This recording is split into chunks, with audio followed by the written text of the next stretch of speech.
राम राम दोस्तों, जय बाबा नीम करोली महाराज जी की। मेरी माताएं बहनें सभी के ऊपर बाबा जी की अपार कृपा होगी, यही मेरी बारंबार प्रार्थना बाबा नीम करोली जी। यही मेरी अर्जी है, मेरे प्रभु सबके ऊपर कृपा करो। जय राम जी की, जय बाबा नीम करोली महाराज जी की। दोस्तों और मेरी माताएं बहनें, आज मैं आपको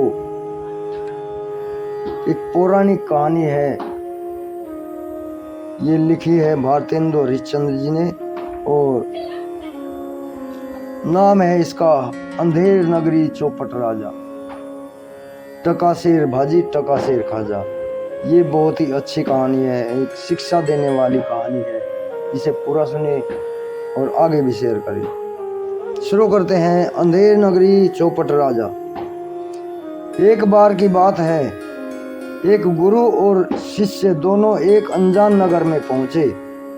वहां पहुंचकर उन्होंने देखा कि उस शहर में सब कुछ बहुत सस्ते में मिलता था और सबका भाव एक समान था।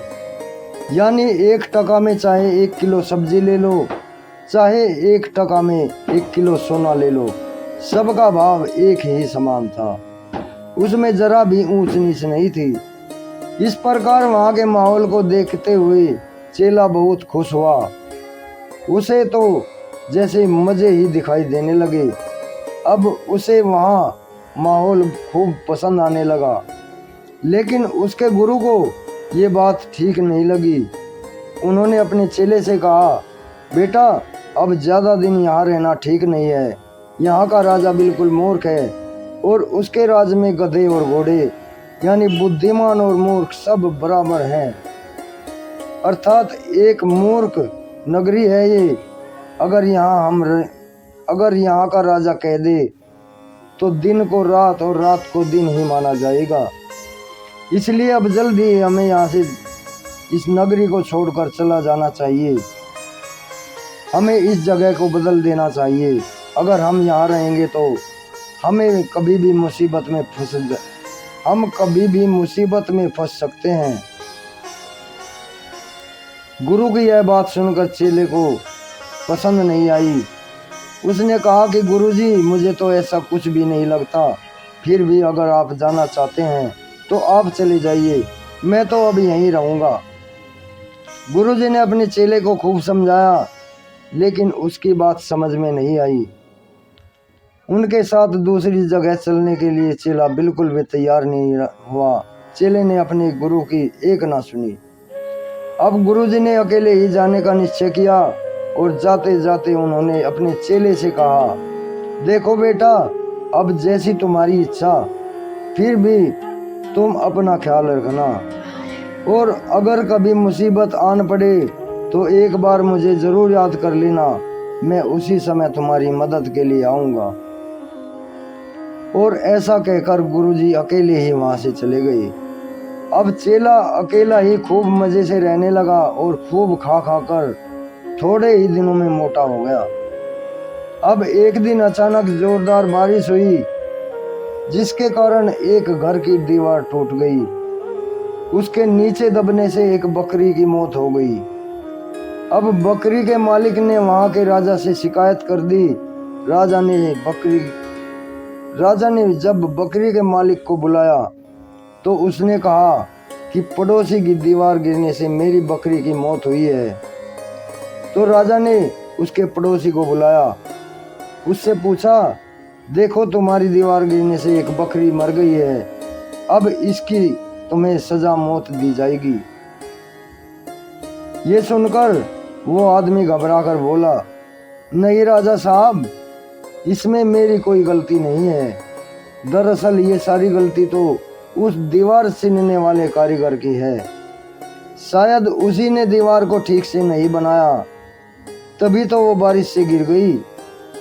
तो राजा ने उस कारीगर को भी बुलाया और उससे कहा, देखो तुमने कैसी घटिया दीवार सुनी है जो एक ही बारिश में गिर गई और जिससे एक बकरी की मौत हो गई है। इसलिए अब तुम्हें फांसी की सजा दी जाती है। इसलिए अब मैं तुम्हें फांसी की सजा देता हूँ। यह सुनकर कारीगर बहुत घबराया और उसने कहा, महाराज, इसमें मेरी कोई गलती नहीं। क्योंकि मैंने तो पूरी ईमानदारी से उस दीवार को चुना था।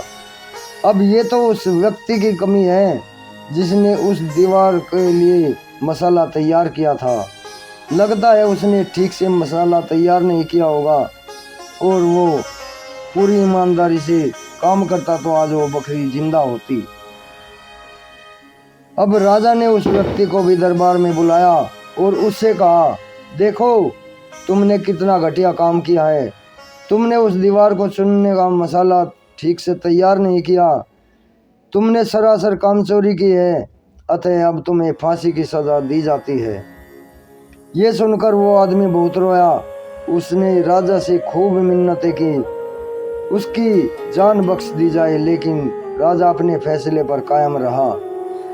अब फांसी का फंदा तैयार किया जाने लगा। जब उस आदमी को फांसी दी जाने लगी तो फांसी का फंदा उसके गले में ढीला रह गया, यानी फंदा थोड़ा ज्यादा बड़ा बन गया था। अब क्या किया जाए, राजा सोचने लगा। फिर फंदा थोड़ा बड़ा बन गया था, इसलिए फांसी तो देनी ही थी किसी ना किसी को हर हाल में, फिर चाहे किसी दूसरे को देनी पड़े। इसके लिए राजा ने आदेश दिया कि यह फंदा जिसके गले में फिट आएगा उस व्यक्ति को पकड़ के लाओ। इसके लिए अब एक ऐसे आदमी की तलाश की जाने लगी जिसके गले में वो फांसी का फंदा फिट बैठ सके। अब राजा के सिपाही ऐसे व्यक्ति की तलाश में लग गए और उसी चेले के घर तक पहुंच गए। उन्होंने उस चेले को पकड़ लिया और जब उसके गले में का नाप लिया तो वो फंदा बिल्कुल फिट बैठ गया। अब सिपाही उस चेले को लेकर आए और फांसी पर चढ़ाने की तैयारी करने लगे। यह देखकर चेला बहुत घबराया। उसने राजा से खूब मिन्नतें की कि उसकी जान बख्श दी जाए, क्योंकि उसने तो कोई गुनाह नहीं किया है। लेकिन राजा ने उसकी बात नहीं सुनी और चेले से कहा, देखो युवक, हम किसी को फांसी का हुक्म दे चुके हैं, लेकिन उसके गले में यह फंदा फिट नहीं बैठ रहा, इसलिए उसके बदले में हम तुम्हें फांसी दे रहे हैं। अब मैं अपना हुक्म तो वापस नहीं ले सकता, इसलिए इस फंदे पर किसी को तो झूलना ही पड़ेगा। अब तो चेला बहुत घबराया, क्योंकि मौत अब उसे अपने सामने ही नजर आने लगी। तभी उसने अपने गुरु की बात याद आई और उसने मन ही मन अपने गुरु को याद किया। इसके बाद उसके गुरु राजा के दरबार में पहुंचे और कहने लगे, हे वत्स, ये तो बहुत सौभाग्य की बात है। तुम रहने दो, तुम्हारी जगह मैं फांसी ले लूँगा। मेरे गले में फंदा डलवा दो, क्योंकि यह एक ऐसा मुहूर्त है, ऐसा योग बन रहा है कि जब मृत्यु को प्राप्त होने वाला सीधा परमात्मा से मिलता है, यानी उसे स्वर्ग में जगह मिलती है और उसे हमेशा के लिए मुक्ति मिल जाएगी। फिर गुरु शिष्य से कहता है और शिष्य गुरु से कहता है कि मुझे फांसी दो, मुझे फांसी दो।